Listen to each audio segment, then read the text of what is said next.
ہے حضرت اقدس حضرت مولانا خالد مسعود ڈوگر صاحب دامت برکاتہ العالیہ جو خطیب ہیں جامع مسجد مدنی کے کھاد فیکٹری کے، ان کا انشاءاللہ خطاب شروع ہوتا ہے۔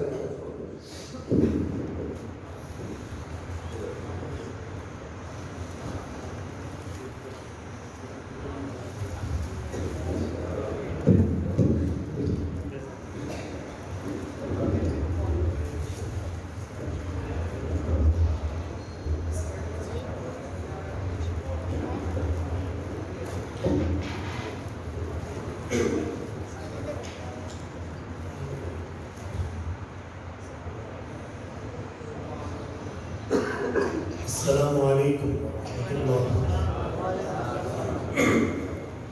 ہاں یہ ٹھیک ہے سر، تو گزارش ہے کہ مجھے نا زیادہ تر آپ اس طرف تشریف فرمائیں تو مجھے نا اس طرف مل کر کے بیان کرنا پڑے گا۔ اگر آپ تھوڑی سی ہمت فرما لیں، اللہ آپ کو بہت جزائے۔ آپ تشریف آگے دیں، آپ حضرات بزرگ حضرات یہ بالکل آگے جگہ بچوں، بچے تھوڑی جگہ دیں بیٹا، آپ تھوڑی سی طرف کیجیے، بچوں اس طرح بچے اس طرح سارے بچے در بچے درمیان چھوڑ دیں۔ اچھا ادھر والے حضرات ادھر تشریف لیں سینٹر۔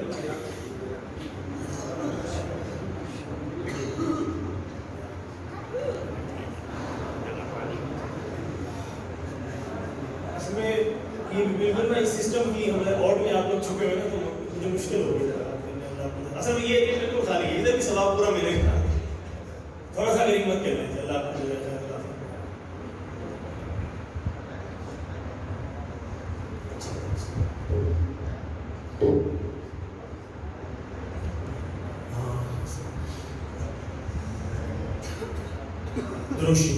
اللهم صل على سيدنا ومولانا محمد وعلى آل سيدنا ومولانا محمد وبارك وسلم تسليما كثيرا كثيرا۔ الحمد لله نحمده ونستعينه ونستغفره ونؤمن به ونتوكل عليه ونعوذ بالله من شرور أنفسنا ومن سيئات أعمالنا، من يهده الله فلا مضل له ومن يضلل فلا هادي له، ونشهد أن لا إله إلا الله وحده لا شريك له، ونشهد أن سيدنا ومولانا محمدا عبده ورسوله۔ أما بعد فأعوذ بالله من الشيطان الرجيم، بسم الله الرحمن الرحيم۔ محمد رسول الله والذين معه أشداء على الكفار رحماء بينهم، تراهم ركعا سجدا يبتغون فضلا من الله ورضوانا، سيماهم في وجوههم من أثر السجود، ذلك مثلهم في التوراة ومثلهم في الإنجيل، كزرع أخرج شطأه فآزره فاستغلظ فاستوى على سوقه يعجب الزراع ليغيظ بهم الكفار، وعد الله الذين آمنوا وعملوا الصالحات منهم مغفرة وأجرا عظيما، صدق الله العظيم۔ سب سے پہلے جناب حضرات کو مبارکباد پیش کرتا ہوں آپ صلی اللہ علیہ وسلم کی ان کی محبت میں محفل منعقد کرنے کی خوشی میں۔ آپ سب حضرات خصوصاً اس سوسائٹی والے بہت زیادہ مبارکباد کے مستحق ہیں آپ لوگ کہ اللہ رب العزت نے آپ کو یہ توفیق عطا فرمائی ماشاءاللہ کہ آپ صلی اللہ علیہ وسلم کی آپ نے محبت میں یہ محفل منعقد کی ہے۔ اللہ قبول فرمائے، اللہ ہماری بخشش کا ذریعہ بنائے، ثنا فرمائے۔ تو میں نے آپ کے سامنے سورۃ الفتح کی آخری آیت تلاوت کی ہے۔ اس میں اللہ رب العزت نے آپ صلی اللہ علیہ وسلم کا تعارف اور آپ صلی اللہ علیہ وسلم کی جماعت صحابہ کا تعارف کروایا اس طرح سے، محمد الرسول اللہ، آپ صلی اللہ علیہ وسلم اللہ کے رسول ہیں، والذین معہ، اور آپ صلی اللہ علیہ وسلم کی جو جماعت ہے صحابہ کرام کی، ان کی اللہ نے صفتیں بتائی ہیں۔ اشداء علی الکفار، کفار پر بڑے سخت ہیں، رحماء بینہم، آپس میں بڑے رحم دل ہیں، اور تراہم رکعا سجدا، دیکھنے والے جو تو دیکھے گا تو کبھی ان کو رکوع میں دیکھے گا، کبھی سجدے میں دیکھے گا۔ اور آپ نے فرمایا یبتغون فضلا من اللہ ورضوانا، وہ رکوع اور سجدے میں اپنے رب کے فضل کی تلاش میں لگے ہوئے کس طرح ہمارا رب ہم سے راضی ہو جائے۔ اور یہ دنیا میں آنے کا ہمارا مقصد بھی یہی ہے کہ کس طرح ہم اپنے رب کو راضی، جس نے اپنے رب کو راضی کر لیا اس کا یہ جہان بھی سنور گیا، اس کی قبر بھی چمک گئی، اس کی آخرت بھی روشن ہو گئی۔ اور اسی درمیان میں حدیث بیان آپ صلی اللہ علیہ وسلم نے اس دنیا میں آنے کا مقصد بھی یہی بتایا کہ ان وجدتنی وجدت کل شیء، حدیث قدسی ہے، اللہ نے کہلوایا میرے محبوب ان سے کہہ دو اگر انہوں نے دنیا میں رہ کر آدم کی اولاد نے مجھے پا لیا تو وجدت کل شیء، سب کچھ پا لیا، اور اگر یہاں پر رہ کر سب کچھ حاصل کر لیا، وَإِن فَقَدْتَنِي، اپنے رب کو کھو دیا تو سمجھ لیں فَقَدْتَ كُلَّ شَيْءٍ، سب کچھ کھو دیا۔ تو اس آیت میں اشارہ دیا، اللہ رب العزت نے بتا دیا کہ یہ جو سجدوں میں اور رکوع میں صحابہ کی جماعت جو لگی ہوئی ہے وہ کس لیے، تاکہ اپنا رب راضی، اللہ ہم سے راضی ہو جائے۔ اور آگے فرمایا سیماہم فی وجوہہم من اثر السجود، سجدے کر کر کے ان کی پیشانیوں پر نور چمک رہا ہو۔ صحابہ کی یہ صفت اللہ نے بیان کی کہ اتنے کثرت سے سجدے کیے کہ یہ سجدے کر کر کے ان کی پیشانیوں پر نور چمک رہا ہو۔ اور آگے فرمایا اللہ کہہ رہے ہیں کہ میں نے ان کی یہ صفت صرف قرآن میں ہی نہیں بیان کی، ذالک مثلہم فی التوراۃ، میں نے ان کی امت محمدیہ کی یہ خوبیاں تورات میں بھی بیان کی ہیں، ومثلہم فی الانجیل، انجیل میں بھی بیان کی۔ کتنی بڑی بات ہے، قرآن پاک کو دنیا میں آئے ہوئے 15 صدیاں ہوگی، کتنے جی 15 صدیاں۔ پھر عیسیٰ علیہ السلام ان سے پہلے انجیل لے کر آئے، پھر ان سے پہلے موسیٰ علیہ السلام۔ اللہ رب العزت نے اپنے پیارے محبوب کی جماعت کا تذکرہ انجیل میں بھی کیا اور تورات میں بھی کیا۔ تو میرے عزیز دوستو، قرآن میں بھی ہمیں یہ کہا ہے فَإِنْ آمَنُوا بِمِثْلِ مَا آمَنْتُمْ بِهِ فَقَدِ اهْتَدَوْا، اگر اللہ فرما رہے کہ تم بھی میرے محبوب کے صحابہ جیسا ایمان لے آؤ تو تم ہدایت پا جاؤ، ہدایت پا جاؤ۔ اللہ نے اپنے محبوب کو ایسی جماعت دی ہے کسی نبی کو نہیں دی، کسی نبی کو نہیں، ایسے جان نثار صحابہ، اپنے نبی پر قربان صحابہ۔ دیکھیں قرآن میں بھی ملتا ہے، موسیٰ علیہ السلام کی قوم کو جب موسیٰ علیہ السلام نے اپنی قوم سے کہا کہ اب جہاد کا وقت آ گیا اور میرے ساتھ چلو جہاد کریں، تو انہوں نے آگے سے کیا جواب دیا، اذهب انت وربك فقاتلا انا هاهنا قاعدون، اے موسیٰ ہم سے یہ نہیں ہوتا، آپ اور آپ کا رب جا کے لڑیں، ہم آپ کے ساتھ نہیں جا سکتے، انا هاهنا قاعدون، ہم تو یہی رہیں گے، ہم نے تو اپنا کاروبار کرنا۔ اور ادھر آپ صلی اللہ علیہ وسلم نے جنگ بدر پر صرف اشارہ ہی دیا تھا اور اپنا سب کچھ لے کر قربان کرنے کے لیے آگے۔ آپ صلی اللہ علیہ وسلم پوچھ رہے بتاؤ کیا رائے ہے، ہم نے کہا یا رسول اللہ جب تک ہمارا ایک بھی وجود سلامت ہے نا، آپ ہمیں حکم دیں، آپ سمندروں میں ہمیں کہہ دیں کہ چھلانگیں لگا دو، پہاڑوں سے ٹکرانے کا کہہ دو تو ہم حاضر ہیں اور تیار ہیں، کیوں نہ ہوں کہ کس پر قربان ہو رہے ہیں۔ اللہ نے نبی بھی ایسی شان والے دیے، اللہ رب العزت قرآن میں بیان کرتے ہیں وَمَا أَرْسَلْنَاكَ إِلَّا رَحْمَةً لِّلْعَالَمِينَ، کوئی نبی عالمی نبی نہیں ہے، ہر نبی اپنے قوم کے لیے، اپنے علاقے کے لیے، مخصوص وقت کے لیے، ہر نبی کا وقت بھی محدود ہے، علاقہ بھی محدود ہے اور ان کی قوم بھی محدود ہے۔ ہمارے نبی پاک صلی اللہ علیہ وسلم کو اللہ رب العزت نے وہ شان بخشی، ان کا کوئی علاقہ محدود نہیں، کوئی قوم محدود، عالمین کے لیے رحمت بنا، ایک عالم دنیا نہیں، تمام جتنے رب کے عالم ہے وہ اللہ ہی جانتا ہے، اللہ رب العزت نے تمام عالمین کے لیے نبی بنا کر بھیجا ہے، اور قیامت تک کے لیے نبی، قیامت تک جتنے انسان اولاد آدم میں آئیں گے، یعنی کہ دیکھو میں نے آپ کو عرض کیا نا، ایک وقت میں مختلف انبیاء کرام تشریف فرما ہوتے تھے۔ دیکھیں حضرت ابراہیم علیہ السلام موجود ہیں، اپنی قوم کے نبی ہیں، انہی کے ہوتے ہوئے اللہ رب العزت نے ان کے بھتیجے حضرت لوط علیہ السلام کو نبی بنا کر بھیجا۔ ایک علاقے کے ابراہیم علیہ السلام نبی ہیں اور ایک علاقے کے ان کے بھتیجے حضرت لوط علیہ السلام نبی ہیں، محدود علاقوں کے مختلف نبی، ایک ایک وقت میں کئی انبیاء آئے۔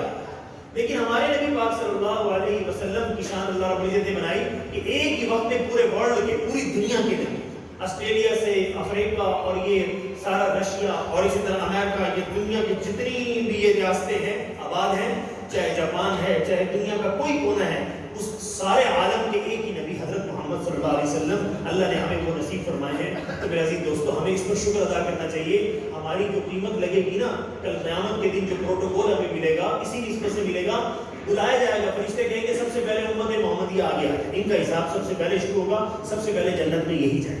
ہم دیکھیں سب سے آخر میں آئے، دنیا میں سب سے آخر میں ہم آئے، سب نبیوں کی امتیں اپنے اپنے وقت پر آ کر دنیا سے جا چکی، ہم سب سے آخر میں آئے اور کل قیامت کے دن سب سے پہلے جنت میں۔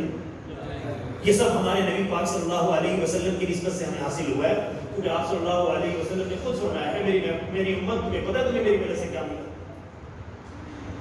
اگر آپ دیکھیے گا، آپ صلی اللہ علیہ وسلم نے مثال دے کے سمجھایا، ایک آدمی کو اپنے گھر کام کروانا تھا، مزدور چاہیے تھا، ایک مزدور سے بات کی، اس سے کہا کہ فجر سے ظہر تک کام کرنا ہے، مزدوری ملے گی سورج ڈوبنے کے ٹائم اور 200 روپے ملیں گے، کام راضی ہے؟ انہوں نے کہا ٹھیک۔ مزدور آیا، فجر سے ظہر تک کام کیا اور مزدوری کی لینے کے انتظار میں بیٹھ گیا۔ مالک نے دوسرا مزدور بلایا، اس کو کہا کہ زور سے عصر تک کام کرنا ہے، 200 روپے ملیں گے، قبول ہے؟ انہوں نے کہا جی قبول ہے۔ وہ کام میں لگ گیا، اور عصر تک کام کیا مزدوری کے انتظار میں بیٹھ گیا.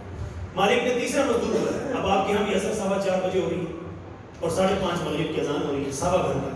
تو مالک نے کہا، یہ آپ صلی اللہ علیہ وسلم نے فرمایا کہ مالک نے کہا ایک مزدور اور پکڑا، اس کو کہا کہ عصر سے مغرب تک کام کرنا ہے، تھوڑا سا وقت ہے، 400 مزدوری ملے گی، کام کرے گا؟ میری خوشی خوشی کروں گا، تھوڑا سا وقت، مزدوری 400.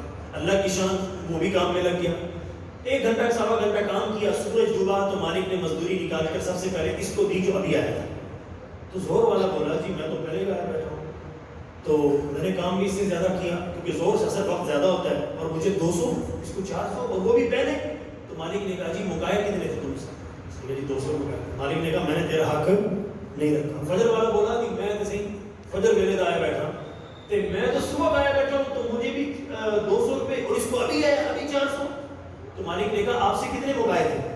تو اس نے کہا جی مکائے تو 200. مالک نے کہا کہ میں نے تیرا حق نہیں رکھا، جو تجھ سے طے کیا تھا تجھے دے دیا. تو پھر آپ صلی اللہ علیہ وسلم ارشاد فرمایا، میری امت سنو، یہ جو فجر سے زور تک کے کام والا ہے نا، یہ ہے موسیٰ علیہ السلام کی امت. تمہارے مقابلے میں کام بہت زیادہ کیا اور اجر کتنا؟ تمہارے مقابلے میں آدھا. اور یہ جو ظہر سے عصر تک کام والے، یہ ہے عیسیٰ علیہ السلام کی امت. کام تم سے زیادہ لیکن اجر تمہارے مقابلے میں. فرمایا ہے میری امت، تم عصر سے مغرب والے تم ہو میری امت. کام تھوڑا سا ملا اور اجر ان دونوں کے مقابلے میں. پچھلی ساری امتوں کے مقابلے میں ہماری جنت ڈبل ہے، ہمارا اجر ڈبل ہے. ہماری ہر نیکی پر اجر کیا ہے؟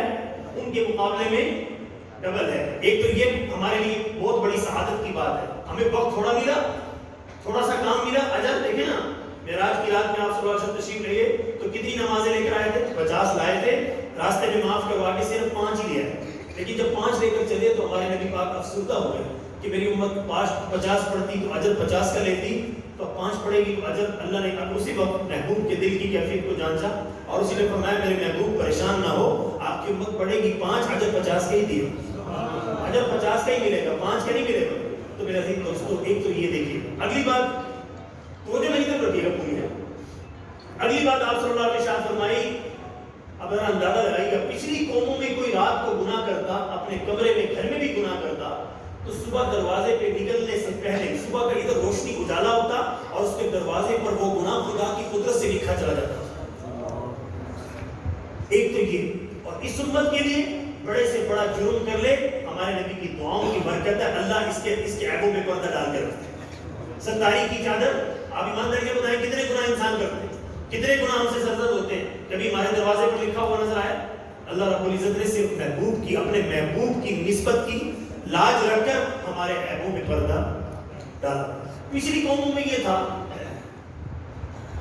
روزہ رکھتے فجر کے سحری کے وقت روزہ رکھا اور ان کی افطاری کب ہوتی تھی؟ اگلے دن سحری کے وقت. ان کا روزہ تبھی افطاری ساتھ ہی روزہ رکھا، ساتھ ہی افطار کیا، تھوڑی دیر کے بعد پھر روزہ. اس امت کے لیے اللہ رب العزت نے آسانی کی. سحری میں روزہ رکھا، مغرب پہ کیا کر لو، ساری رات کھانا پینا حلال، کسی اور امت کے لیے حلال نہیں کیا. وہ سارا یعنی کہ وہ پورا مہینہ جو ان کا ہوتا تھا روزوں کا، تو وہ اپنے گھر والوں کے قریب اللہ رب العزت نے اس امت کے لیے رات کو کھانا پینا بھی حلال کر دیا، گھر والوں کے پاس جانا بھی حلال کر دیا. اگلی بات، پچھلی امتوں کا اگر کوئی آدمی جو گناہ کرتا نا تو اس کو کفارے کے طور پر جب تک اس کی توبہ قبول نہیں ہوتی تھی، جب تک کہ وہ اپنے جسم کا کوئی حصہ کاٹ کر دیں گے. طے تھا کہ اپنے گوشت کا کوئی ٹکڑا کٹوائے گا اگر اپنے رب کے ہاں توبہ قبول کروانا چاہتا ہے. کبھی یہاں سے، کبھی اپنی ران سے، کبھی کہاں سے. اس کو جب بھی کوئی گناہ کرے گا، جب تک گوشت کا ٹکڑا جسم سے کاٹ کے علیحدہ نہیں کرے گا، جب تک توبہ قبول نہیں ہوتی. اور میرے عزیز دوستو، رسول اللہ کے صدقے ہمارا بڑے سے بڑے گناہ، میرے نبی نے فرمایا یوں ہاتھ اٹھا کر ایک دفعہ کہ میرے رب میری توبہ، اللہ بغیر کفارے کے معاف کر. ان کا کفارہ تھا جسم سے گوشت کٹوانا. کتنی تکلیف دہ عمل ہے. تو یہ ہمارے نبی کی وجہ سے جو آسانیاں اور ہمیں برکتیں اور رحمتیں ملی ہیں نا، تو صرف ہاتھ اٹھاتے ہی اللہ توبہ بھی قبول اور گناہ بھی. پچھلی قوموں کے لیے کپڑوں پر ناپاکی لگی تو کپڑا دھونے سے پاک نہیں ہوگا، کپڑا کاٹنا پڑے گا. کپڑا کٹے گا، وہ حصہ کبھی بھی دوبارہ استعمال نہیں کر سکتا. اس امت کے لیے کپڑے کو دھو تو کیا ہو جائے گا؟ پاک ہو جائے گا. پچھلی امتوں کے لیے میرے عزیز دوستو اسی طرح آگے بات، پچھلی امتوں کے لیے یہ تھا میرے عزیز دوستو کہ ان کی ہر جو عمل تھا نا وہ ٹف تھا. زکوٰۃ کتنے % تھی؟ پچھلی امتوں کے لیے 1,00,000 پہ 50,000. لاکھ پہ کتنی زکوٰۃ ہے؟ اور اس امت کے لیے کتنی ہے جی؟ لاکھ پہ صرف 2500. پچھلی امتوں کے لیے لاکھ پہ 50,000 زکات نکالنی پڑتی تھی. اگر نہیں نکالتے تھے اپنے رب کے مجرم ہوتے تھے. اور اس امت کے لیے لاکھ پہ صرف 2500. اگلی بھی پچھلی امتوں کے لیے یہ تھا کہ میں آپ کو اس لیے بتا رہا ہوں کہ یہ رسول اللہ کی برکت سے آسانیت ہوئی ہے. یہ ساری رحمتیں برکتیں آسانیاں صرف پیارے نبی کے صدقے کے لیے. پھر پچھلی امتوں کے لیے یہ تھا کہ زکات اپنے کسی رشتہ دار کو غریب کو نہیں دے سکتے تھے. جس نے بھی زکات نکالنی ہے اپنے مال کا 50% پہاڑ پہ جا کے رکھتے تھے اور آسمانوں سے آگ جلاتی تھی, آگ آتی تھی اور اس مال کو جلا کر راکھ کرتی تھی. تو پھر اس آدمی کو پتا تھا کہ میری زکات کیا ہو گئی, قبول ہوگی. اور جس کی زکات اللہ کو قبول نہیں ہوتی تھی, جس کا پیسہ اللہ کو پسند نہیں آتا تھا, آگ نہیں آتی تھی, اس کا مال اللہ جلاتا ہی نہیں تھا, تو معاشرے میں اس کی بدنامی ہوتی تھی کہ رب نے اس کی زکات قبول نہیں کی. اور اللہ رب العزت نے اس امت کے لیے کتنی آسانی کر دی, اس کو آرڈر کر دیا اپنے غریب بھائیوں کو, اپنے غریب رشتہ داروں کو, پڑوس کو دے دے. اور اللہ رب العزت نے پردہ رکھ لیا. اور صرف مانگی بھی کتنی, لاکھ پہ 2500.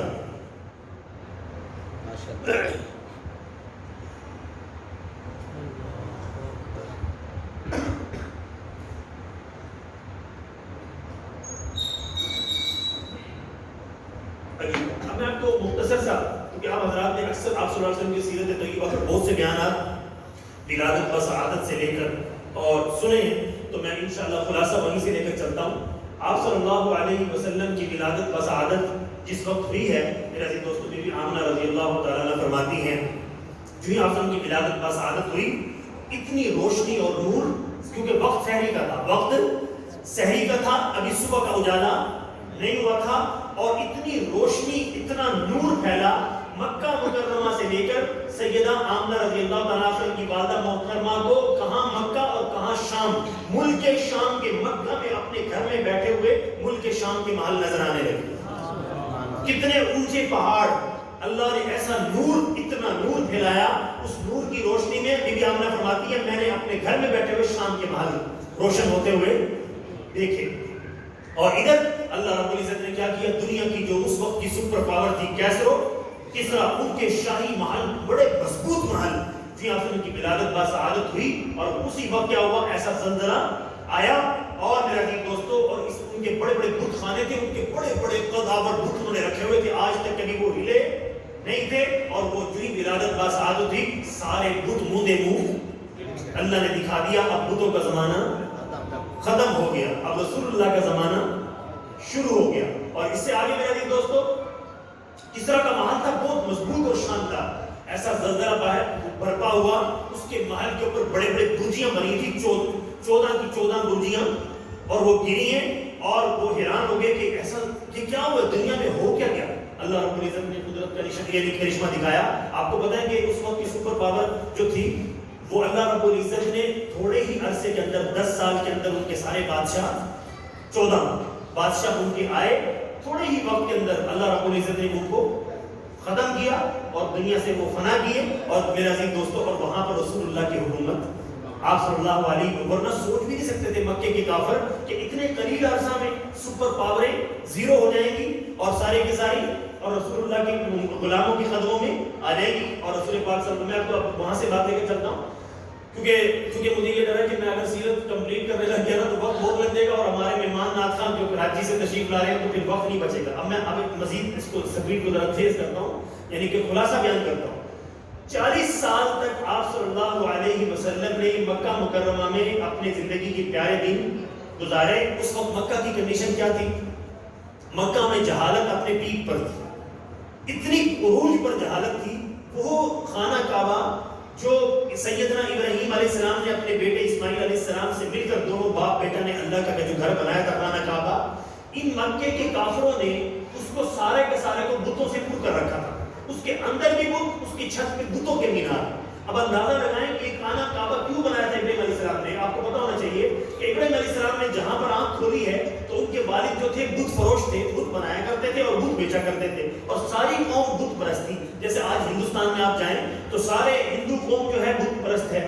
تو اسماعیل علی حضرت ابراہیم علیہ السلام نے دیکھا تو ان سے بتوں سے بیزاری کا اظہار کیا, اور ساری قوم دیکھتی تھی کہ اکیلا لڑکا ہے جو ہماری بتوں کی پوجا نہیں کرتا, اور ساری قوم بتوں کو پوجا کرتی ہے. ابراہیم علیہ السلام کو اللہ رب العزت نے کام لینا تھا, اور ان کو فرمایا کہ میں تمہارے بتوں سے بیزار ہوں, وقت خلاصہ یہ کہ وہ ان کا سالانہ میلہ لگتا تھا، وہ سب میلے میں جانے لگے، ہر گھر کا ہر فرد جاتا تھا۔ ابراہیم علیہ السلام کے بعد چلو میلے میں، انہوں نے کہا جی میں بیمار ہوں، میں نہیں جا سکتا۔ انہوں نے تدبیر کرنی تھی اور سب لوگ میلے میں چلے گئے۔ ان کا بہت بڑا بت خانہ تھا۔ ابراہیم علیہ السلام جب سب چلے گئے ان کے بت خانوں میں داخل ہوئے، داخل ہو کر کلہاڑا ہاتھ میں لیا اور سارے ترتیب سے ان کے بت توڑنا، سارے بت توڑ کر ایک بڑے بت کے کندھے پہ کلہاڑا لٹکا کے گھر آ گئے۔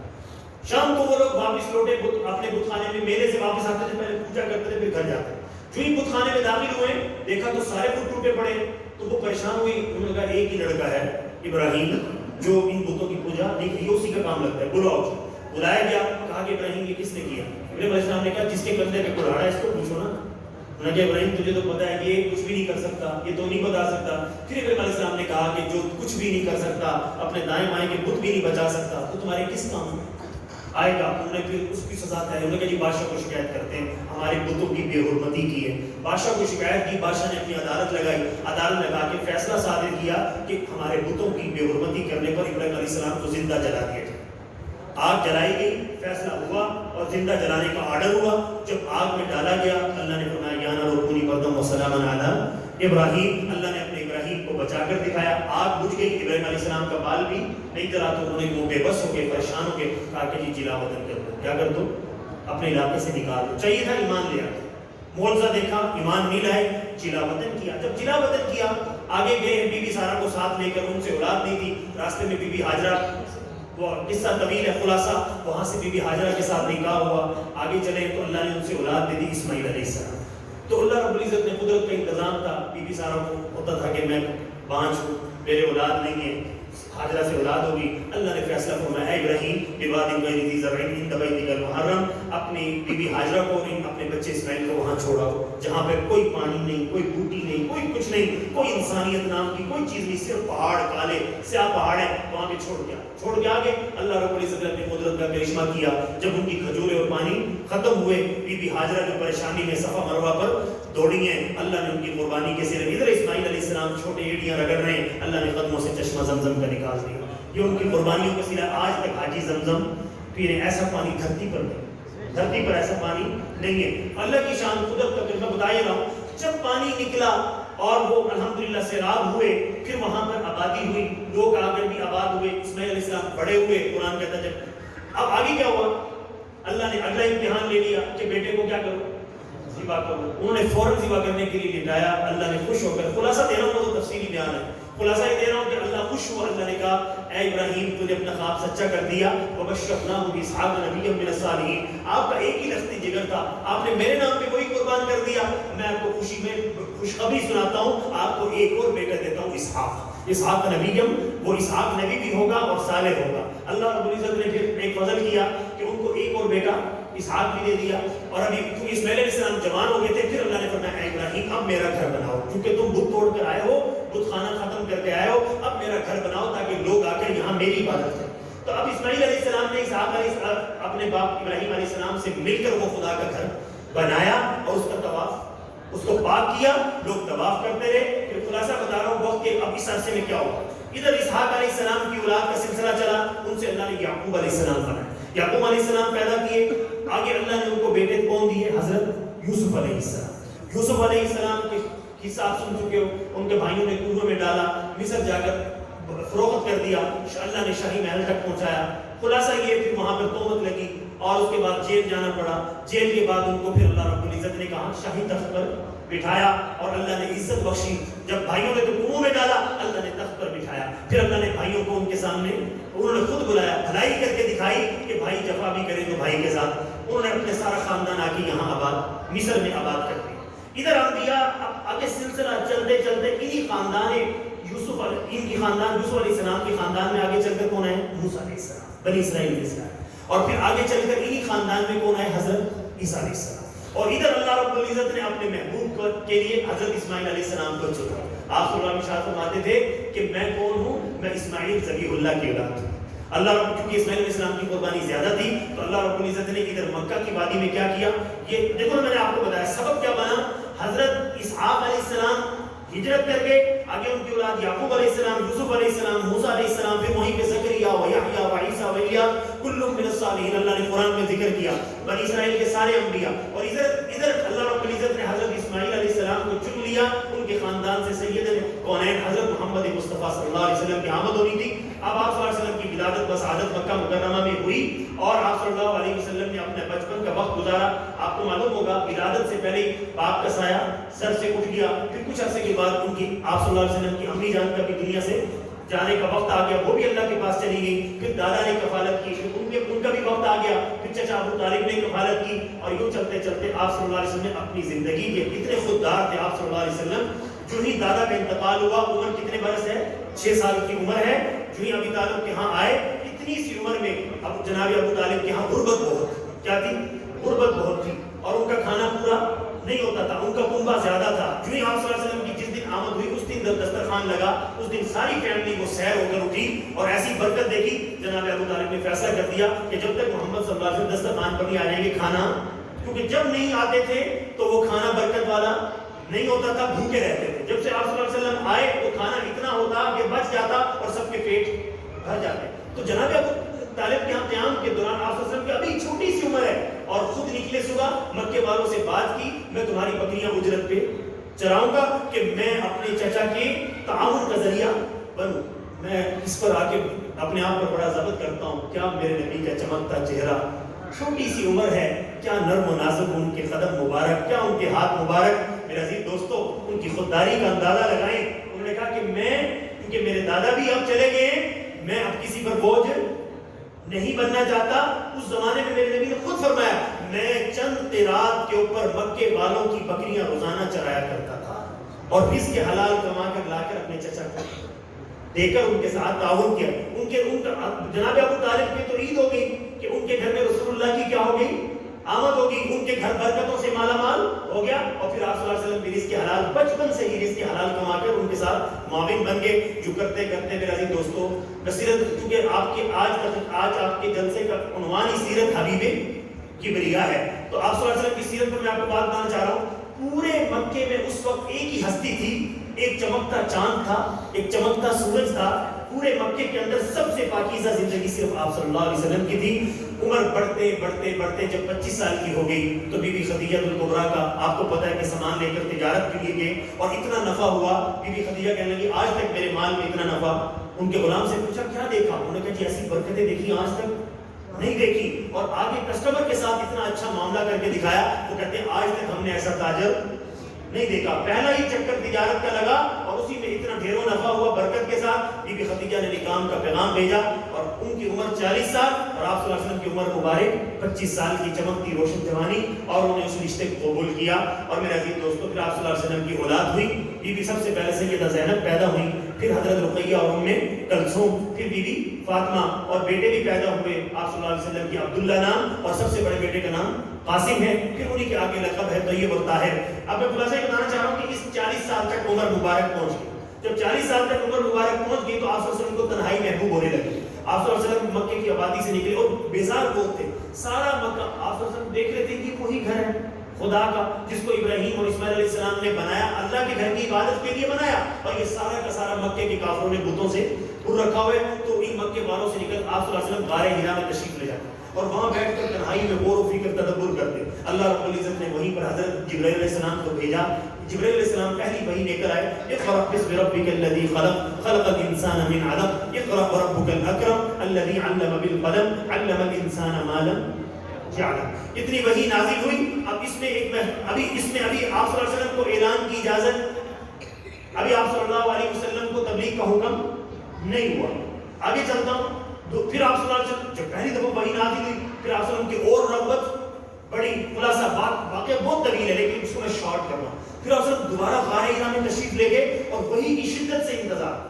اب دیکھو آپ کو معلوم ہونا چاہیے قرآن ایسی کتاب ہے, اللہ قرآن میں فرما رہے لو انزلنا هذا القرآن على جبل لرأيته خاشعا متصدعا من خشیۃ اللہ. اگر میں یہ قرآن کسی پہاڑ پر نازل کرتا تو وہ ریزہ ریزہ ہو جاتا. اور دوسری جگہ فرمایا انا عرضنا الامانة على السماوات والارض والجبال فابین ان يحملنها واشفقن منها وحملها الانسان. اللہ کہہ رہا ہے میں نے یہی امانت آسمانوں پر پیش کی, زمین پر پیش کی, پہاڑوں پر پیش کی, سب نے انکار کر دیا. اس کو اٹھایا تو رسول اللہ صلی اللہ علیہ وسلم نے اٹھایا ہے. ایسی کتاب اللہ کہہ رہا ہے کہ خود پہاڑ بھی برداشت نہیں کر سکتے تھے. اب آپ کو خلاصہ بتاتا ہوں. پھر اب آئیے دوسری وحی.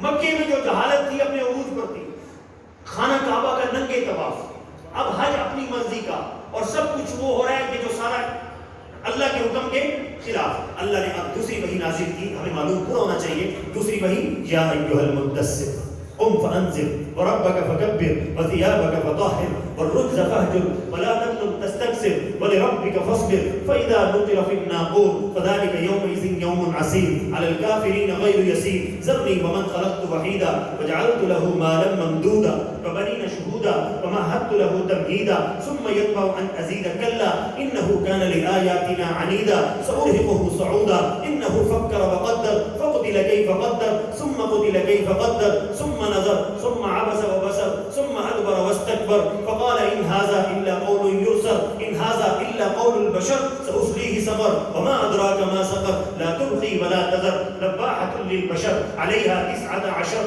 وما جعلنا أصحاب النار إلا ملائكة وما جعلنا عدتهم إلا فتنة للذين كفروا ليستيقن الذين أوتوا الكتاب ويزداد الذين آمنوا إيمانا ولا يرتاب الذين أوتوا الكتاب والمؤمنون وليقول الذين في قلوبهم مرض والكافرون ماذا أراد الله بهذا مثلا كذلك يضل الله من يشاء ويهدي من يشاء وما يعلم جنود ربك إلا هو وما هي إلا ذكرى للبشر كلا والقمر والليل إذ أدبر والصبح إذا أسفر إنها لإحدى الكبر نذيرا للبشر لمن شاء منكم أن يتقدم أو يتأخر كل نفس بما كسبت رهينة إلا أصحاب اليمين في جنات يتساءلون عن المجرمين ما سلككم في سقر قالوا لم نكن من المصلين ولم نكن نطعم المسكين وكنا نخوض مع الخائضين وكنا نكذب بيوم الدين حتى أتانا اليقين فما تنفعهم شفاعة الشافعين وما لهم عن التذكرة معرضين كأنهم حمر مستنفرة فرت من قسورة بل يريد كل امرئ منهم أن يؤتى صحفا منشرة كلا بل لا يخافون الآخرة كلا إنه تذكرة فمن شاء ذكر وما يذكرون إلا أن يشاء الله هو أهل التقوى وأهل المغفرة۔ یہ اتنا طویل اللہ رب العزت نے ایسا کلام دے دیا، اب اس میں کیا ہے؟ اب مکے والوں کو ڈرا دیجیے، اب مکے والوں کو کہہ دو جو کچھ کرنا تھا کر لیا، نذیر للبشر۔ اب اللہ قرآن میں فرما رہے ہیں اب انسانیت کو ڈرا دو، اب تک تم نے جو میرے گھر کی بے حرمتی کرنی تھی سو کر لی، اے میرے محبوب اب ان مکے والوں کو ڈرا دو کہ آج کے بعد بتوں کی پوجا اس کی اجازت ہرگز نہیں ہے۔ تو اس میں طویل کلام ہے میرے عزیز دوستو، کیا خوبصورت اللہ نے کلام دیا جب رسول اللہ نے ان کو یہ پڑھ کر سنایا مکے کا ہر کافر، کیونکہ انہوں نے تو آج تک مکے کو جاگیر سمجھا ہوا تھا، آج تک ابو لہب کو ابو جہل تو خانہ کعبہ کو اپنی جاگیر سمجھتے تھے، اپنی مرضی ان کی چلتی تھی اور جس مرضی کو کچل دیا۔ لیکن رسول اللہ جب یہ پیغام لے کر آئے تو ان کی زندگی میں زلزلہ برپا ہو گیا۔ تو میرے عزیز دوستو خلاصہ یہ بتا رہا ہوں کہ 40 سال میرے نبی نے جب مکہ میں گزارے ہیں تو سارے مکہ کی زبان پر ہے کہ ایک ہی مکہ میں ہستی ہے جو صادق الامین ہے۔ کیونکہ آپ کو معلوم ہونا چاہیے اللہ نے آخری پارے میں سورۃ الإعراف فی قریش کے اندر اس کو بیان کیا ہے، اہل مکہ کی کوئی ذریعہ آمدن نہیں سوائے تجارت کے۔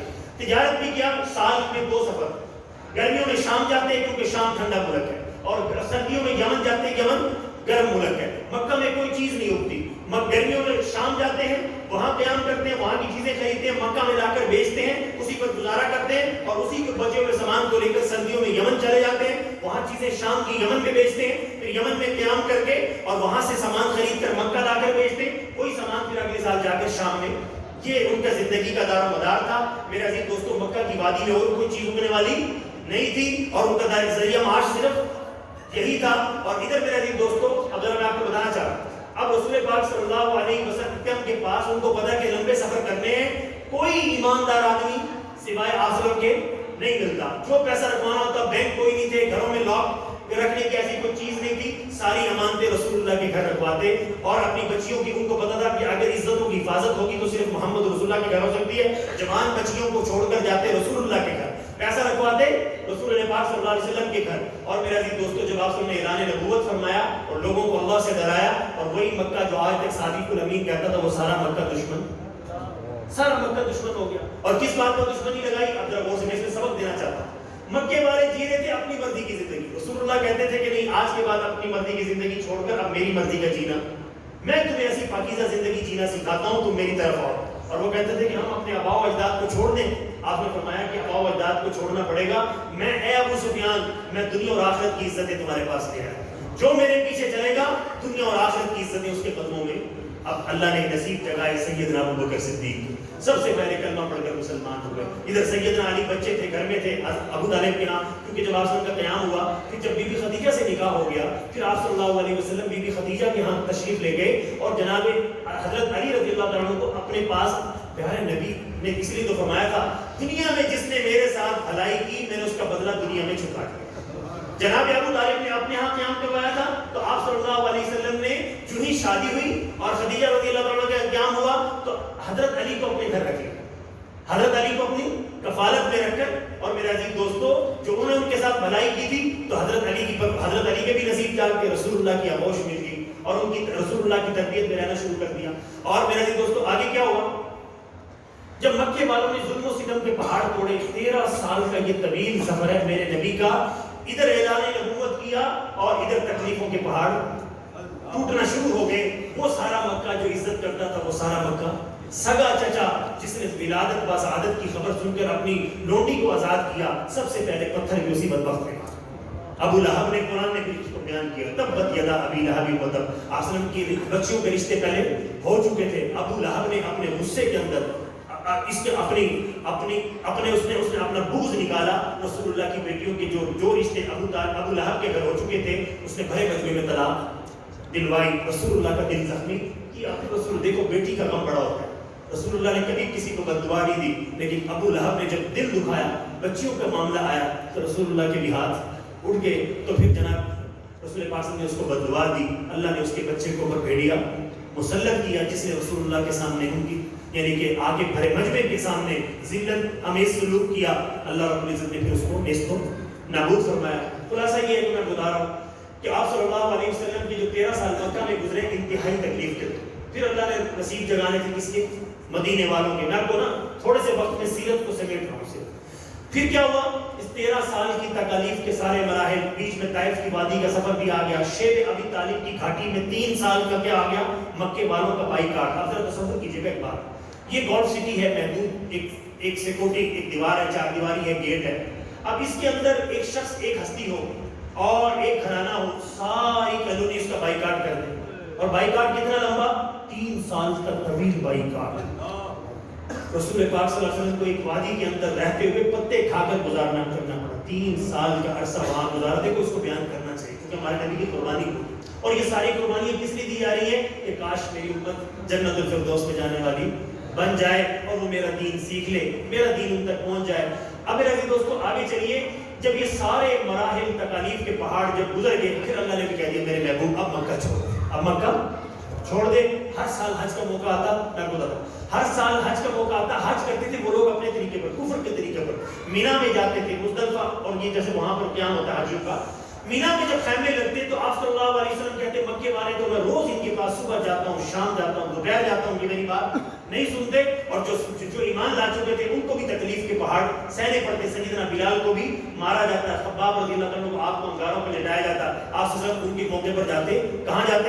خیموں میں جاتے، ان کو تبلیغ کرتے. اچھا تبلیغ کرتے، کوئی بھی نہ مانتا. پھر اللہ نے مدینے والوں کے نصیب جگائے. مدینے والے وہ کچھ لوگ آئے ہوئے تھے، انہوں نے رسول اللہ کی بات سنی اور ایمان لیا. ایمان لیا. آپ نے لوگوں کو کلمہ پڑھایا، بیعت کیا. کچھ عورتیں تھیں، کچھ مرد تھے. آپ نے فرمایا اب جا کر تم میرا تعارف مدینہ میں کراؤ اور لوگوں کو بتاؤ کہ اللہ کے آخری نبی آگے ہیں اور تم جا کے اپنی تبلیغ شروع کرو. ماشاءاللہ انہوں نے جا کے تبلیغ شروع کی مدینہ جا کر. اور اگلے سال جب حج پہ پھر آئے، اتنا طویل عرصہ لگا، اگلے سال آئے تو پھر کچھ اور عورتوں کو ساتھ لیا. یا رسول اللہ یہ بھی مان لیا. وہ اللہ کے نبی نے ان کی بیعت کی. پھر انہوں نے کہا کہ یا رسول اللہ اب ہمارے ساتھ کوئی اپنا مبلغ بھی بھیج دے. آپ نے مصعب بن عمیر کو ساتھ بھیجا. اللہ نے ان کو ایسی شاندار تبلیغ کا انداز دیا تھا. جب وہ ساتھ گئے مدینہ میں، جس سے بات کرتے تھے وہ اسلام لائے بغیر. ایک دفعہ کا واقعہ ہے، جب وہ پہنچے مدینہ میں، لوگ دھڑا دھڑ اسلام لا رہے ہیں. اللہ کی شان. پھر کیا ہوا؟ غور سے سنیے گا توجہ سے. لوگ دھڑا دھڑ اسلام لا رہے ہیں ان کے ہاتھ پر. ایک دن ان کا سردار آیا، وہ باقی مدینے کے کافر اکٹھے ہونے کا جی یہ عرب سے ایک آدمی آیا مکہ سے، ہمارے لوگوں کو بے دین کر رہا ہے، ان سے جا کے بات کرو. پنچایت لے کر آئے ڈیرے میں. سردار تھے صاحب بن حذیر. انہوں نے کہا اچھا میں اس کو ابھی ٹھیک کرتا ہوں. وہ بڑے مجمع میں گئے لوگوں کے ساتھ. توجہ میری طرف میرے سے، توجہ میری طرف. وہ یہ حافظ صاحب یہی تشریف لائیں اور آپ کو ناطے نہیں سنائیں گے. آپ توجہ سے اللہ کے رسول کی بات کریں.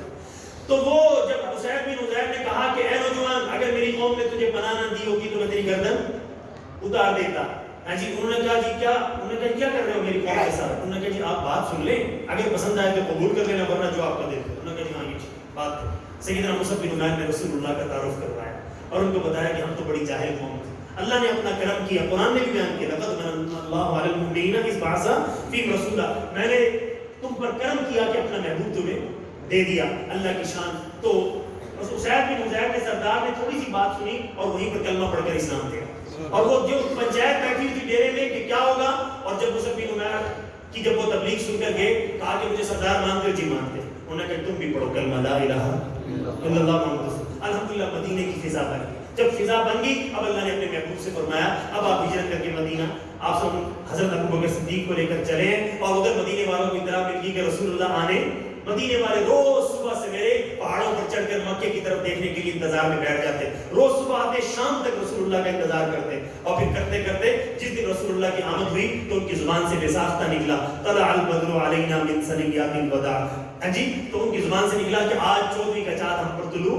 ہو گیا۔ پھر آپ سے دیکھو میں آپ کو بتا رہا ہوں مکے والوں نے پھر بھی دشمنی سے یعنی کہ ہاتھ پیچھے نہیں ہٹایا، ابھی 1 سال مکہ مکرمہ مدینہ منورہ میں قیام ہوا تھا تو جنگ بدر ہو گئی۔ جنگ بدر میں اللہ رب العزت نے کافروں کی قوت کو توڑا، ابو جہل مارا گیا، 70 مارے گئے، 70 قید ہوئے، پھر باقیوں کو فدیہ لے کے چھوڑا، پھر اگلے سال جنگ احد ہوئی، 70 مسلمانوں کی شہادت۔ یہ رسول اللہ کی سیرت ہے، سیرت پوری زندگی ہماری آنکھوں کے سامنے ہونی چاہیے۔ پھر اگلے سال جنگ احد آئی، میرے عزیز دوستو یہ بڑا ٹف مرحلہ تھا، رسول اللہ کے دانت مبارک شہید ہوئے، زیروں پر تلواریں چلی، رسول اللہ کے چچا کے ٹکڑے ہوئے، مصعب بن عمیر کے بھی ٹکڑے ہوئے۔ جب مکہ میں پہلے یعنی کہ مبلغ اسلام مدینہ منورہ میں آئے تھے تو رسول اللہ نے سارے غم جھیلے اور بڑے افسردگی کے ساتھ اس دن مدینہ داخل ہوئے۔ ہر گھر میں ایک میت تھی، ہر گھر میں، ابھی تو تھوڑی مسلمانوں کی آبادی تھی میرے عزیز دوستو، پھر ابھی یہ زخم ابھی نہیں بھرے تھے۔ اگلے سال پھر وہ جنگ کے لیے آگے، پھر رسول پاک نے مدینہ کے اندر ایک خندق کھودی، کیا کھودی؟ خندق کھودی، خود صحابہ کے ساتھ مل کر دفاع کیا۔ پھر اتنی آپ کو پتہ ہے کہ بڑی طویل ہسٹری ہے، شارٹ کرتا ہوں، اللہ نے دفاع کا انتظام کیا، کافر حملہ آور نہیں ہو سکے، پھر ان کو واپس ذلت کے ساتھ جانا پڑا۔ پھر اگلے سے پھر غزوہ خیبر ہوئی، پھر غزوہ یہ چلتے چلتے جنگوں کا سلسلہ چلتے چلتے پھر آگے جا کے صلح حدیبیہ۔ رسول اللہ نے خواب دیکھا کہ میں عمرہ کر رہا ہوں، میرے ساتھ صحابہ عمرہ کر رہے ہیں، صحابہ کو کہا احرام باندھو، سب لوگ چلے گئے، تھوڑے سے فاصلے پر مکہ کے رکے، پڑاؤ ڈالا کہ حدیبیہ کے مقام پر کافروں کو کہا ہم لڑنے نہیں آئے، ہمیں عمرہ کرنے دو۔ کافروں نے کہا ہم کعبہ کے متولی ہیں، ہم کیوں کرنے دیں؟ خیر وہ ڈٹے رہے، پھر وہاں پر صلح نامہ طے ہوا، آسم نے ان کی ساری شرطیں مان لی اور وہیں سے واپس لوٹ گئے۔ اللہ جب واپس لوٹ رہے تھے افسردگی کے ساتھ، کعبہ کے اصل وارث تو میرے نبی ہیں، اور کیسے میرے نبی نے ظلم و ستم برداشت کر کے دکھایا کہ صبر کتنی بڑی چیز ہے۔ جب واپسی لوٹ رہے تھے آنکھوں میں آنسو تھے، اللہ نے انا فتحنا لک فتحا مبینہ سورت اتار دی، میرے محبوب بس فتح آپ کی ہے۔ اگلے سال اللہ نے مکہ فتح کر دیا، سارا مکہ، جو سارے مکے کو معافی کا اعلان کیا، جو جنہوں نے 10 سال دشمنی اور 13 سال، جنہوں نے 23 سال میرے نبی پر دشمنی اور ظلم و ستم کے پہاڑ توڑے، میرے نبی نے ایک ہی رات میں سارے معاف کر دیے۔ پھر اللہ نے انعام کیا دیا، یدخلون فی دین اللہ افواجا، سارے مکے کے کافر صبح کو ہاتھ پکڑ کر اپنے اپنے بچوں کے ساتھ رسول اللہ کی خدمت میں قدموں میں بیٹھ کر اسلام میں داخل ہوئے۔ پھر اگلے سال حنین ہوئی، وہ آخری موقع، آخری حج تھا، میرے نبی نے حج کر کے صحابہ کو دکھایا، پھر خطبہ فرمایا، اے میرے صحابہ کہ میں نے تم تک دین پہنچا دیا۔ سب نے کہا یا رسول اللہ آپ نے پہنچانے کا حق ادا کر دیا۔ پھر آپ صلی اللہ علیہ وسلم نے فرمایا اللہم اشہد، اے اللہ تو گواہ ہو جا، میں نے ان کو پہنچانے کا، اللہ نے آخری آیت نازل کر دی۔ میں نے آپ کو پہلی وحی بھی سنائی، پھر آخری آیت، کیونکہ مجھے یہ ہے کہ شاید حافظ صاحب تشریف آ رہے ہیں، میں اپنی بات کو سمیٹنا چاہتا ہوں۔ اللہ فرما رہے ہیں آخری آیت بھی اللہ نے نازل کر دی، الیوم اکملت لکم دینکم واتممت علیکم نعمتی ورضیت لکم الاسلام۔ میرے عزیز دوستو یہ ہمارے لیے اعزاز ہے، اللہ کہہ رہے ہیں میں نے اپنے نبی پر آج دین مکمل کر دیا۔ پچھلے ساری جو نبیوں کی شریعتیں آ رہی تھی، اللہ نے سب سے اعلیٰ شریعت اپنے محبوب کو دے کر دین مکمل کر دیا۔ اور میرے عزیز دوستو اللہ نے فرمایا خود میں نے تمہارے لیے دین اسلام کو پسند فرما لیا۔ پھر آپ نے آخری خطبہ دے دیا، اس کے اندر بڑی خوبصورت نصیحتیں کی، پھر ہمیں اس میں ہمیں نبی عبدالغور سے سننا، ہمارے نبی نے ہم سے کیا مطالبہ کیا، میری امت میں نے تمہیں اللہ کا دین پورا پہنچا دیا، اور جو قیامت تک آنے والے لوگ ہیں ان تک یہ دین پہنچانا تمہاری ذمہ داری ہے۔ صحابہ نے اس ذمہ داری کو لیا، رسول پاک کا ادھر مثال ہوا، سیدنا ابو بکر صدیق خلیفہ بنے، اور تھوڑے ہی عرصے میں 28 سال کے عرصے میں اسلامی سلطنت بڑھتی چلی گئی، اور ان کا 28 سال بعد انتقال ہوا۔ ان کی چاہت تھی مجھے رسول اللہ کی جتنی عمر ملے، اللہ نے ان کو بھی 63 سال میں اپنے پاس بلا لیا. پھر سیدنا عمر بن خطاب آئے, اللہ نے وہ آیتیں والذی ارسل رسولہ بالہدی ودین الحق, اللہ قرآن میں کہہ رہے ہیں اپنے نبی کو میں نے بھیجا اس لیے تاکہ ان کا دین ساری دنیا کے دینوں پہ غالب. اللہ نے سیدنا عمر بن خطاب کے دور کے اندر جو جتنی میرے نبی نے پیشن گوئیاں کی تھی کہ کسریٰ کی بیٹیاں تمہارے بستر بچھائیں گی, میرے نبی کیا کہتے تھے مکے کے مسلمانوں کو, تم بس میری مانتے رہو, میری مانتے چلو, ایک دن آئے گا کسریٰ کی بیٹیاں تمہارے بستر بچھائیں گی. اور اللہ نے وہ کیا. سیدنا عمر بن خطاب کا دور ہے, کسریٰ فتح ہوا شام کی, اور یہ ساری سنتیں اسلام میں داخل ہو گئی, اور اللہ رب العزت نے ایسی عزت بخشی. بیت المقدس یہودیوں کا قبضہ تھا, وہ ان کا گڑھ تھا, مرکز تھا, اور یہودی فل مخالفت کرتے تھے. اللہ رب العزت نے یہ بھی دن دکھائے سیدنا عمر بن خطاب کے دور میں سارا بیت المقدس فتح ہو گیا. انہوں نے کہا تھا انہوں نے کہا فلسطین فتح ہوا, انہوں نے کہا بیت المقدس کی چابی نہیں دیں گے, بیت المقدس کی چابی نہیں دیں گے. ہماری کتابوں میں لکھا ہوا ہے فتح تو ضرور کرو گے تم لوگ, لیکن تمہارا لیڈر آئے گا تو چابی اسی کو دیں گے. انہوں نے کہا جی پیغام بھیجا سیدنا عمر بن خطاب کے دور کے اندر. اب وہ دیکھو میں آپ کو بتا رہا ہوں, اسلام عزت ہماری یاد رکھنا اسلام میں, ہماری عزت گاڑی بنگلے میں. سیدنا عمر بن خطاب نے کہا کہ اچھا وہ کہہ رہے ہیں کہ خود آؤ تو چابی دیں گے. صحابہ نے کہا جی بالکل آپ تشریف لے جائیں. وہ کہتے ہیں ہماری کتابوں میں لکھا ہوا لیڈر کو چابی ملے گی. میں آپ کو بتا رہا ہوں کہ اسلام کیسے دنیا میں کس شان سے پھیلا. سیدنا عمر بن خطاب کے لیے صحابہ نے کہا کہ جی ملک فتح ہونا ہے, آگے سارے ان کے سردار اور بادشاہ کھڑے ہیں, آپ شاہی لباس پہنیں. حضرت عمر نے ان کی اصرار پر جبہ پہن لیا, عالی شان گھوڑے پر بیٹھ گئے, 2 قدم چلے تو نیچے اترے. کہا کہ تو تکبر پیدا کر. اتارا وہ جبہ, انہوں نے کہا لاؤ میری وہی اٹھنی اور میرا وہی کرتا کافی ہے جس میں 14 پیبند لگے ہوئے ہیں, اور اس پر بیٹھے, اور ساتھ اپنے غلام کو لیا اور اس کے ساتھ طے کیا کہ تو بے شک میرا غلام ہے, لیکن سفر ہوگا برابر آدھا آدھا. 3 میل چلے گا تو رسی پکڑ کر اور میں بیٹھوں گا, اور 3 میل کے بعد میں رسی پکڑ کر چلوں گا تو بیٹھوں گا. ہمیں سبق دکھا دیا کہ اس مسلم قوم کے حکمران ایسے ہوتے ہیں جن کے اندر کوئی تکبر اور پروٹوکول, کوئی ہٹو بچو کچھ نہیں ہوتا, اور وہ یوں چلتے ہیں. یقین کرو وہ غلام کے اندر نہیں, انہوں نے کہا نہیں. مکہ سے مدینہ منورہ سے لے کر فلسطین کا سفر دونوں نے, غلام اور آقا نے, اس چاند سے کیا کہ 3 میل پیدل 3 میل رسی پکڑ کر چل رہے ہیں. آگے جب سامنے بلڈنگ نظر آئی بیت المقدس کی, وہ سب لوگ انتظار میں کھڑے ہوئے ہیں, اور دھول اڑتی نظر آئی, اور وہ سب اپنی تورات لے کر کھڑے ہوئے ہیں کہ لکھی ہوئی نشانیاں دیکھتے ہیں. اللہ کی شان. اب غلام کہتا ہے قدرت کا نظام, باری کس کی آگئی, آخری 3 میل کس کے آگے کہ رسی پکڑے گی عمر بن خطاب. غلام سوار ہوگا اونٹنی پر, غلام قدموں میں گرا, معافی مانگی, یا امیر المومنین میں نے بہت کر لیا, اب میں نہیں ہرگز برداشت کروں گا, کیونکہ سارے انتظار میں استقبال کے لیے کھڑے ہوئے ہیں, اور آپ رسی پکڑیں گے, میں سوار ہوں گا غلام, یہ مجھے زیب نہیں دیتا. سیدنا عمر بن خطاب نے کہا عدل چلے گا, کچھ بھی ہو جائے تجھے بیٹھنا, اور کہا کہ ہماری عزت اسلام میں ہے, ہماری عزت اسلام میں ہے, ہماری عزت پروٹوکول میں نہیں ہے. رسی پکڑی سیدنا عمر بن خطاب نے اور غلام کو سوار کیا. اللہ کی قدرت کا نظام دیکھو, ان کی کتاب میں لکھا ہوا تھا مسلمان حکمران جب بیت المقدس آئے گا اس کا غلام سوار ہوگا, خود پیدل رسی پکڑ کے آگے. انہوں جب جو ہی آگے آبادی کے قریب پہنچے, جیسے یہ لوگ استقبال کے لیے کھڑے ہوئے, جو ہی قریب پہنچے تو وہ پوچھتے ہیں آپس میں یہ جو سوار ہے یہ ہے تمہارا بادشاہ. صحابہ نے روتے ہوئے کہا نہیں, جس نے رسی پکڑی ہے. انہوں نے ٹک کر دیا, انہوں نے کہا ہماری کتاب میں یہ لکھا ہے, اللہ نے تورات میں لکھا ہے کہ مسلمانوں کی عزت کس میں ہے. جب آگے پہنچے تو قریب سے مسافہ ہوا, سلام کیا, چاروں طرف سے چکر لگا کے دیکھا. عمر بن خطاب کہنے لگے جی ایک نشانی باقی ہے. میں کہا جی کیا ہے؟ ہماری کتاب میں لکھا ہوا 12 پیبند لگے ہوئے, ٹاکیاں جسم پر 12 پیبند لگے ہوں گے. انہوں نے جی یہاں تو 14 لکھی ہوئی ہیں, یہاں پہ کیا لگی ہیں؟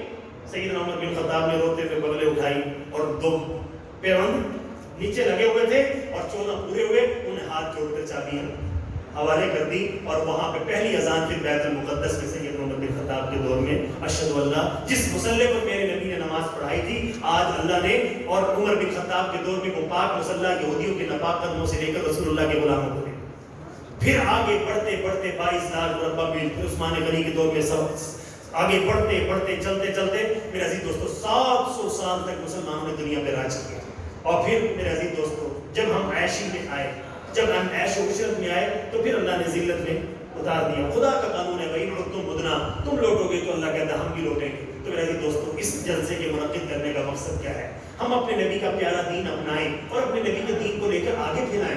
ہم اپنے تک لے کر بیٹھ گئے, اتنا پیارا دین نبی پاک کا دیا ہوا, اور ہماری زندگی ایسے ہی گزر گئی تو ہم نے ایک دفعہ بھی زندگی میں اس کی تبلیغ نہ کی تو ہمیں کل قیامت کے دن جواب دہی کرنی پڑے گی. اب آپ حضرات سے میں گزارش کروں, اچھا اب میں خدا صاحب کو کچھ باتیں دینا چاہتا ہوں. آپ صلی اللہ علیہ وسلم کا دین کس لیے ہے؟ اللہ کے نبی فرماتے ہیں تم دنیا میں بھیجے گئے ہو، تمہارا گھر یہ، ہمارے نبی نے یہ کہا کہ دنیا تمہارا گھر نہیں ہے، تمہارے رب نے تمہارا گھر اوپر بنایا۔ میں آج تھکا ہوا اس لیے بھی ہوں، ہمارے جوان عزیز میری برادری کے نوجوان اچانک فوت ہوا اور بڑا صدمہ تھا اور بڑی تکلیف کا میں صبح وہاں بیان کر کے آیا۔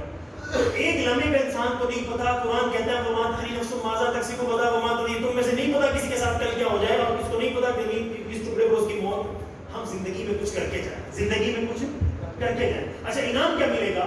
انعام میرے نبی نے پورا قرآن ہمیں پڑھ پڑھ کر سنا دیا کہ تمہارے رب نے تم سے جنت کا وعدہ کیا ہے اور تمہارے رب نے تمہارے لیے جنت سجا رکھی ہے، دنیا تمہارا گھر، یہاں تک گزارا کرنا ہے۔ یہاں اس لالچ میں نہیں پڑھنا کہ بس میں کوٹھی بنا لوں، میں بنگلہ بنا لوں، میں اچھی گاڑی لے لوں، یہ ہمارا اسٹیٹس نہیں ہے۔ دیکھو میں کچھ ایسے سنا کے میں مقصد پر آتا ہوں۔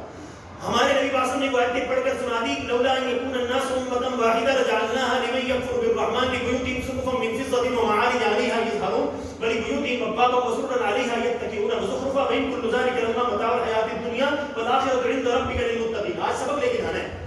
ہمارے نبی ہمیں پڑھ کر سنا رہے ہیں کہ اگر اس بات کا اندیشہ نہ ہوتا کہ دنیا میں سارے مومن کہیں کافر ہی ہو جائیں، اللہ کہہ رہے میں کافروں کو اتنی دولت دیتا، ہر کافر کے گھر کا چھت سونے چاندی کی، سیڑھیاں بھی سونے چاندی کی، دروازے اور کرسیاں بھی سونے چاندی کے، اور فرمایا دے بھی دیتا دنیا کی زندگی کا تھوڑا سا سامان تھا، والآخرۃ عند ربک للمتقین، تیرے رب نے متقیوں کے لیے جنت میں بہترین ٹھکانہ بنایا ہے۔ اللہ نے ہمارا گھر کہاں بنایا بھائی؟ تو جنت کی تیاری۔ اللہ قرآن میں کہتا ہے تم آؤ تو صحیح، بس نہیں تب دیکھنا تمہیں جنت کی دو چار باتیں سن۔ اللہ کہہ رہا ہے میں تمہارے انتظار میں ہوں، اے میرے محبوب کی امت تم مجھے راضی کر کے آؤ، علی سرر موضونہ، تمہیں سونے چاندی کے تختوں پہ بٹھاؤں گا، متقین علیہا متقابلین، تم میاں بیوی کو جوڑے کو آمنے سامنے سونے چاندی کے تختوں پہ بٹھاؤں گا، یطوف علیہم ولدان مخلدون، ایسے بچے جو سدا بچے رہیں گے، کبھی بڑے نہیں ہوں گے۔ اور اللہ کہہ رہے تمہارے میاں بیوی کے تخت کا کیا کریں گے؟ طواف کریں گے، اور جہاں تک تمہاری نگاہ جائے گی جنت کی جگیر تمہارے نام ہوگی۔ تو بھائی سب حضرات نیت کریں کہ جیسے اللہ نے فرمایا نا قل ان صلاتی و نسکی و محیای و مماتی للہ رب العالمین، ہمارا جینا مرنا سب اللہ کے لیے ہے۔ اللہ رب العزت میرے عزیز دوستو اب عمل کی توفیق۔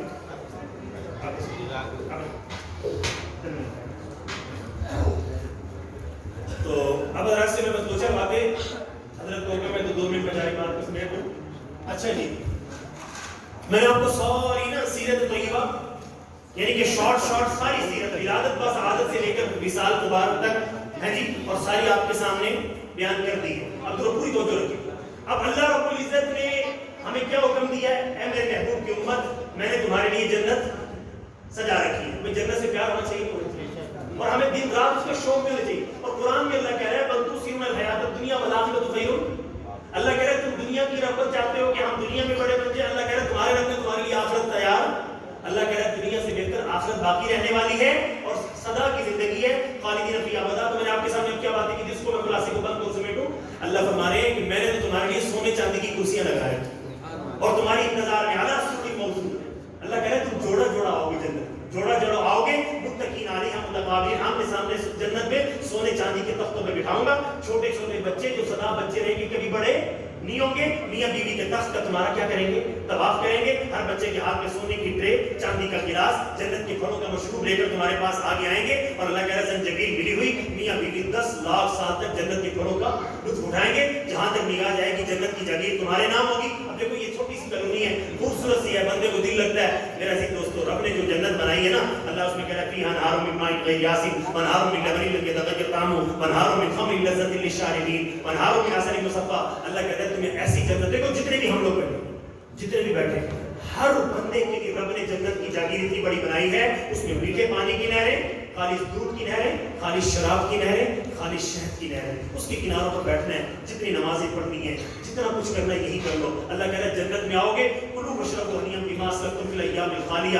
جو دنیا میں نیکیاں کی تھی ان کے بدلے میں خدا تمہیں کہے گا کھاؤ پیو اور مزے اڑاؤ۔ نہ نماز، نہ روزہ، نہ دکان، نہ کاروبار، نہ کچھ، اور سدا کی عیش، سدا خدا کی قسم دنیا کا کوئی اداکار، کوئی اداکارہ، کوئی بادشاہ، کوئی اس کی ملکہ آج تک کسی نے ایسی عیش نہیں کی جو خدا تمہیں کروائے گا۔ سدا عیش کروائے گا، سدا عیش کروائے گا، زندگی کبھی بھی ختم نہیں ہوگی۔ روز جا کے دل کیا گا جب رسول اللہ کے دیدار کرنے پہنچ جائیں گے، یا رسول اللہ آپ کی یاد آ رہی تھی، رسول اللہ کے پیارے ہاتھوں، رسول اللہ کے دسترخوان پر اللہ ہمیں کھلائے گا۔ وہ زندگی ہماری منتظر ہے، اس کے لیے اللہ کی یہ بھی شرط ہے جو میرے محبوب دین دے کر گئے ہیں اس دین کو سینے سے لگا لو اور اس پر عمل کرو اور آگے اس دین کی اشاعت کرو۔ یاد رکھنا دین کی اشاعت کریں گے تو دین باقی رہے گا، دین کی شاعت چھوڑ دیں گے خدا کی قسم ہمارے بچوں سے نکل جائے ہماری نسل, کیونکہ اس وقت دنیا اپنی چمک پر عروج پر ہے. میں یونیورسٹی میں پڑھاتا ہوں, دن رات دیکھتا ہوں ہماری ماں خون کے آنسو رونا پڑتا ہے. ہمارے بچے مسلمان ملک کے مسلمان شہر کے بچے بچیاں زندگی دیکھتے ہیں تو کافر کی زندگی میں اور مسلمان کی زندگی میں کوئی فرق نظر نہیں آتا, اور وہ اس کو کامیابی کی دلیل سمجھ رہے ہیں, حالانکہ ناکامی اور رسول اللہ کی زندگی میں کامیابی ہی. تو آج یہ جو مجھے دیکھو نا, مجھے چہرے نظر آ رہے ہیں, خدا کی قسم آپ خوش نصیب ہو. ساری دنیا کے کافر بادشاہ اور ان کی دولت کے ساتھ آپ کی قدموں کو نہیں چھو سکتے ہو. اللہ کی ہاں جو آپ کا مرتبہ, آپ کے چہروں پر سنت سجی ہوئی, آپ کے بے شک سادہ لباس ہے اور آپ کے سروں پر میرے عزیز دوستو امامہ اور سنت ہے. اللہ کی قسم آپ کی اللہ کے ہاں جو قدر و منزلت ہے یہ صاف لکھا ہوا ہے, دھرتی تمہاری وجہ سے قائم ہے. جس دن آخری اللہ والا دنیا سے جائے گا, اللہ ایک نظام کو ایک منٹ کی برقرار رکھے گا, ساری دنیا کو اللہ لپیٹ کر ختم کر دے گا. اللہ آسمانوں کو زمینوں کو ختم کر دے گا. اپنی عزت اور اپنی شان اور مرتبہ پہچانو. اس میں آپ کو کہہ رہا ہوں اکثر مجمع ماشاءاللہ سنت سے سجا ہوا ہے, تو آپ حضرات کبھی بھی دنیا کی نعمتوں سے کبھی بھی محروم, کبھی گاڑی, خدا کی قسم سکون نام کی چیز نہیں ہے.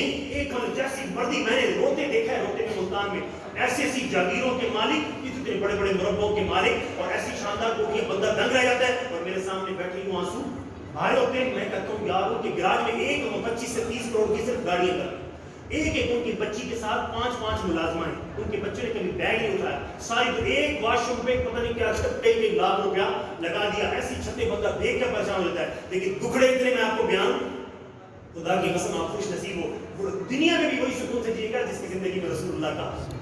آپ رسول پاک کی محفل ہے, آج سارے لوگ نیت لے کر جائیں کہ انشاءاللہ میرے نبی کا لایا ہوا دین زندگی میں بھی سجاؤں گا, اپنے بچوں میں بھی منتقل کروں گا, اور اس دین کو لے کر دنیا میں بھی انشاءاللہ ہماری زندگی. اور جیسے صحابہ بڑھے پھر اللہ, میں یونیورسٹی میں اکثر مثال کے پاس میں یہ بات دہراتا ہوں. میں کہتا ہوں میرے اسٹوڈنٹ بچوں کو, میں کہتا ہوں کوئی بس پہ آتا ہے, یونیورسٹی کی بس پہ, کوئی بائک پہ, کوئی گاڑی پہ, میں ان کو کہتا ہوں نبی پاک فرمایا کرتے تھے مکے میں مسلمانوں کو, میری مانو ایک دن آئے گا کس طرح کی بیٹی ہے تمہارے.